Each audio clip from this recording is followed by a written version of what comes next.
بسم اللہ والصلاۃ والسلام علی رسول اللہ صلی اللہ علیہ وسلم۔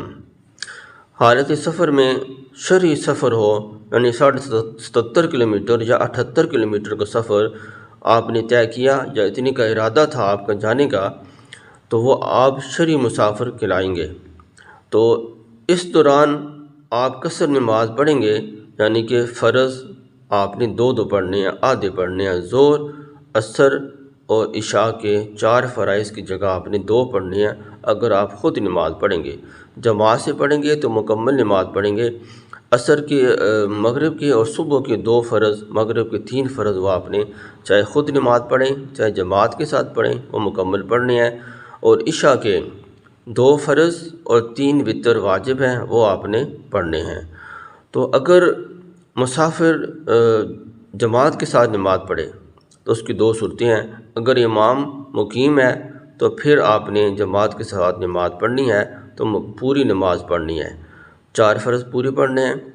اگر مسافر جماعت کے ساتھ نماز پڑھے، امام بھی مسافر ہے، تو پھر قصر نماز پڑھی جائے گی۔ لیکن اگر امام مسافر ہے تو پیچھے نمازی کچھ مسافر ہیں، کچھ مقیم ہیں، تو امام صاحب کے لیے ضروری ہے کہ جماعت شروع کرنے سے پہلے وہ اعلان کر دیں کہ حضرات ہم مسافر ہیں، ہم نے قصر نماز پڑھنی ہے، 2 فرض پڑھ کر ہم سلام پھیر دیں گے۔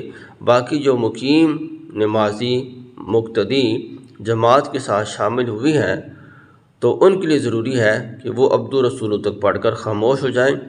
تو ہم پوری تشہد پڑھ کر سلام پھیر دیں گے، آپ نے عبد الرسول تک پڑھ کے خاموش ہونا ہے۔ جیسے ہم سلام پھیریں گے تو آپ نے کھڑے ہو کر تیسری اور چوتھی رکعت مکمل کرنی ہے۔ تو مسافر امام کے پیچھے مقیم کے لیے ضروری ہے عبد الرسول تک پڑھ کر خاموش ہو جائے، تو امام کے سلام پھیرنے کے بعد وہ اپنی بقیہ نماز مکمل کر لے۔ اور مسافر کیونکہ ہے ہی مسافر، امام بھی مسافر ہے، تو وہ پھر دونوں قصر نماز پڑھیں گے۔